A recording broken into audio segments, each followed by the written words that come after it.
Okay, let's talk about what you're going to need to play guitar and for these lessons. I'm going to keep it really simple. So obviously you need a guitar. If you don't already have a guitar, a few rules of thumb. You buy the nicest guitar you can afford.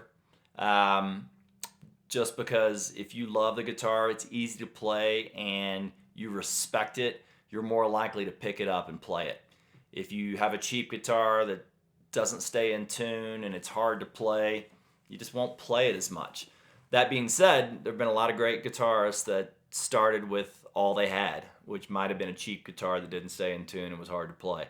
So, do what you can do and get what you can get. But in general, spend the money if you want to take this seriously and devote real time to it. I think nylon string guitars like this are classical guitars are great to start on. The strings are softer on your fingers. You'll develop calluses over time no matter what kind of guitar you play, but the nylon string guitars are super easy on your fingers and easy to play. This is a $150 Yamaha guitar. In that book here at the bottom of the video, I give some examples of other guitars that you could buy, ranging from $150 to $500 to on up. You could buy a $6,000 Martin if you want, but you could also get a used guitar from a garage sale or wherever. If you are going to buy a used guitar, see if you can get a friend to go with you that plays guitar, so they can check it out and see if it's okay and make sure it's playable. Next thing are picks, guitar picks. They just help you strum and pick.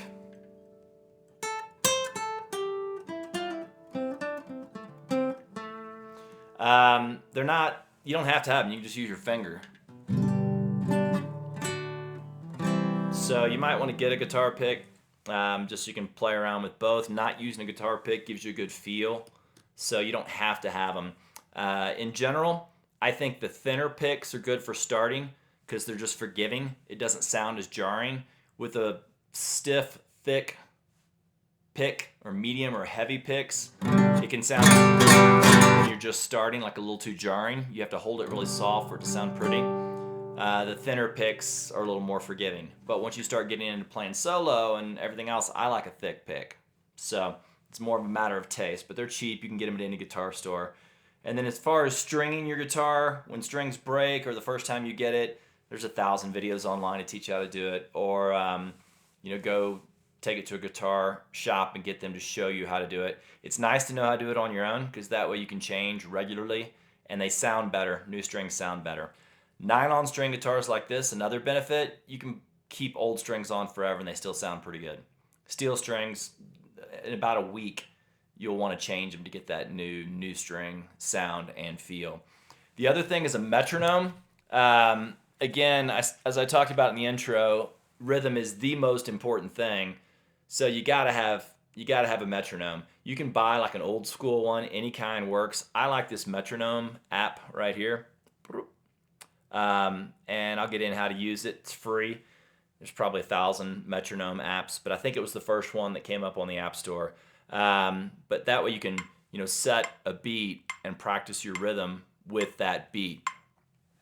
The other thing is a guitar strap is totally optional. If you want to play standing up, it's fun. You can kind of dance around while you're playing and really get the rhythm. If you're ever going to play out live, it's nice to be able to stand up as well. Another optional thing, totally optional, it looks corny as hell, it's a foot tambourine. You wrap it on the end of your foot, and then as you're tapping your foot, it's keeping the beat. They're super fun and equally important. It helps you bury the beat, helps you really nail the rhythm because it's a nice crisp sound. And if you're not hitting on that beat during the metronome, you'll notice right away. Whereas if you're playing chords, you see I'm hitting several different strings. If any one of those strings hits the beat, it's going to sound okay, or close to it, it's going to sound okay. But the tambourine is it's crisp, so it's got to be right on the beat or it sounds off. So it's great for teaching your rhythm. And then later on when you're playing, you can kind of keep beat going with your foot and also playing on the guitar. All right, that's it. Let's get into lessons.